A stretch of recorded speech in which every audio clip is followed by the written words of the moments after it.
Hello friends, welcome to my YouTube channel school please. तो मैं एक बार फिर हाजिर हूँ आपके सामने अपनी एक नई वीडियो लेकर।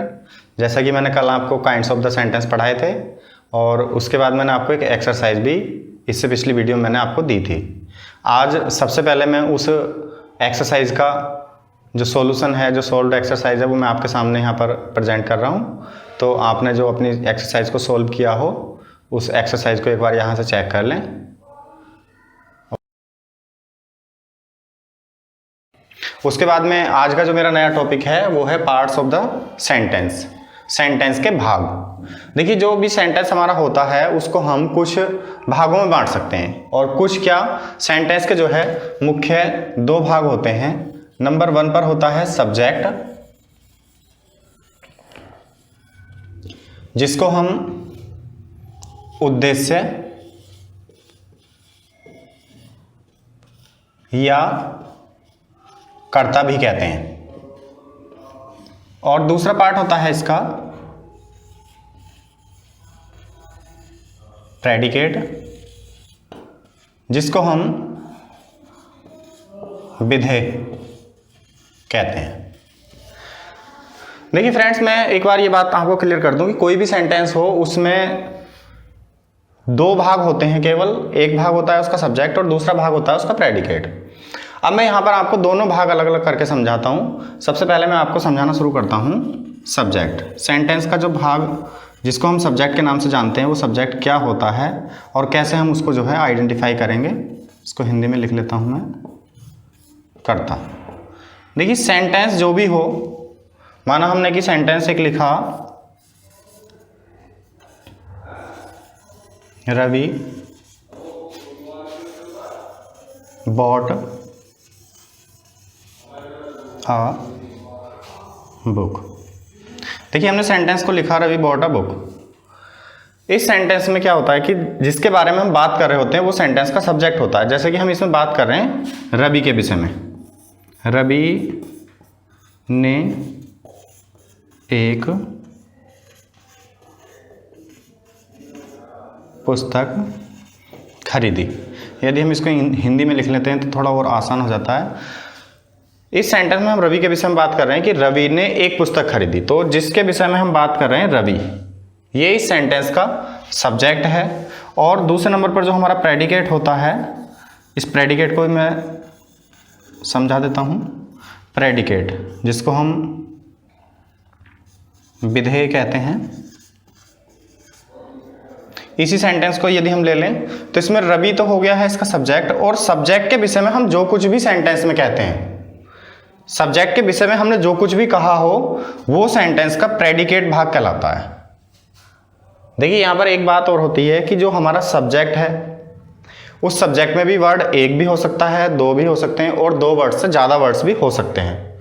उसी प्रकार से हमारा जो प्रेडिकेट होता है उसमें एक वर्ड भी हो सकता है, दो वर्ड भी हो सकते हैं, और उससे ज्यादा भी हो सकते हैं। जैसे कि मैं एक सेंटेंस, नेक्स्ट सेंटेंस यहां पर नोट कर रहा हूं, द गर्ल्स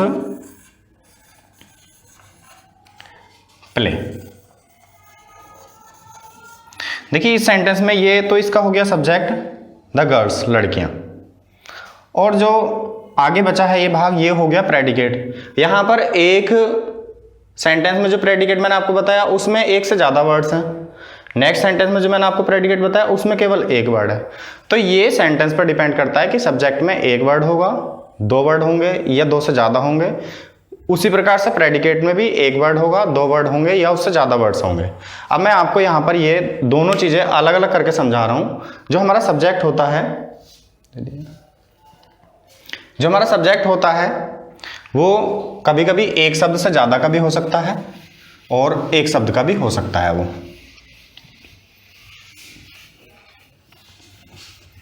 ये दोस्तों केवल समझाने के लिए था। मैं जो एक्सरसाइज दूंगा उसमें आपको सब्जेक्ट और प्रेडिकेट को अलग अलग छांटना होगा। केवल यहाँ पर ये समझना जरूरी है कि सब्जेक्ट और प्रेडिकेट होते किस तरह से हैं। यहाँ पर मैं थोड़ा सा सब्जेक्ट और प्रेडिकेट अलग अलग करके बता रहा हूँ। देखिए, सब्जेक्ट और दूसरा भाग होता है हमारा प्रेडिकेट। एक बात और होती है इसमें, प्रेडिकेट जो है सब्जेक्ट के तो बाद ही होता है वैसे तो लगा हुआ, परंतु कभी कभी ऐसा हो सकता है कि प्रेडिकेट सब्जेक्ट से पहले दे दिया जाए। कुछ विशेष कंडीशंस होती हैं ऐसी। देखिए, जो सब्जेक्ट होता है हमारा वो एक वर्ड का भी हो सकता है, यदि वो एक वर्ड का होगा तो वो उसका मेन वर्ड कहलाएगा। और यदि सब्जेक्ट में एक वर्ड से ज़्यादा वर्ड्स होंगे तो पहला वर्ड जो कहलाएगा उसका, वो कहलाएगा उसका क्वालिफायर,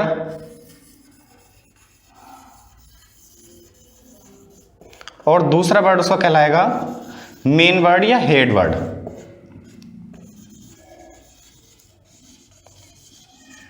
देखिए कभी कभी दो वर्ड से ज़्यादा वर्ड्स भी हो सकते हैं, तो उस दो वर्ड से ज़्यादा वर्ड्स में जो होंगे तो मेन वर्ड जो है वो तो मेन वर्ड ही रहेगा, परंतु क्वालिफायर को जो है अलग अलग भागों में बांट दिया जाएगा। यदि क्वालिफायर 2-3 भागों में बटेगा तो उसमें पहला भाग कहलाएगा डिटरमाइनर।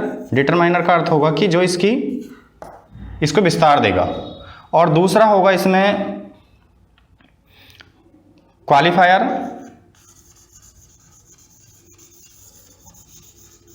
और यहां पर देखिए ये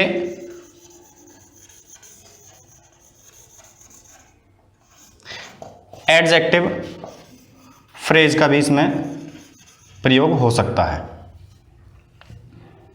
एडजेक्टिव फ्रेज जो लगेगा वो मेन वर्ड से पहले भी लग सकता है और मेन वर्ड के बाद भी लग सकता है। क्वालिफायर जो है ये मुख्यतः एडजेक्टिव होता है, ये सेंटेंस में एडजेक्टिव का ही कार्य करता है। देखिए ये भी एडजेक्टिव का कार्य करता है और एडजेक्टिव फ्रेज जो होती है ये भी एडजेक्टिव का ही कार्य करती है, परंतु क्योंकि मैं वीडियो को कक्षा 6 के लेवल से बनाना स्टार्ट कर रहा हूँ, कक्षा 9-10 तक के बच्चों के हिसाब से है, तो इसलिए यहाँ पर मैं एक बार फिर से बता दूँ कि यहाँ पर जो हमारी मेन चीज़ है वो केवल सब्जेक्ट है। जो मैं एक्सरसाइज दूंगा वो भी बड़ी सिंपल सी एक्सरसाइज होगी, मगर ये चीज़ें भी समझाना जरूरी था। जिस प्रकार से सब्जेक्ट के मैंने अलग अलग पार्ट्स करके समझाया है, प्रेडिकेट के भी उसी तरह से कई अलग अलग पार्ट्स हो सकते हैं। तो यहाँ से आगे मैं आपको बताता हूँ प्रेडिकेट। देखिए प्रेडिकेट क्या होता है कि प्रेडिकेट में मुख्यतया वर्ब होगी, ऑब्जेक्ट होगा और कंप्लीमेंट होता है। कभी कभी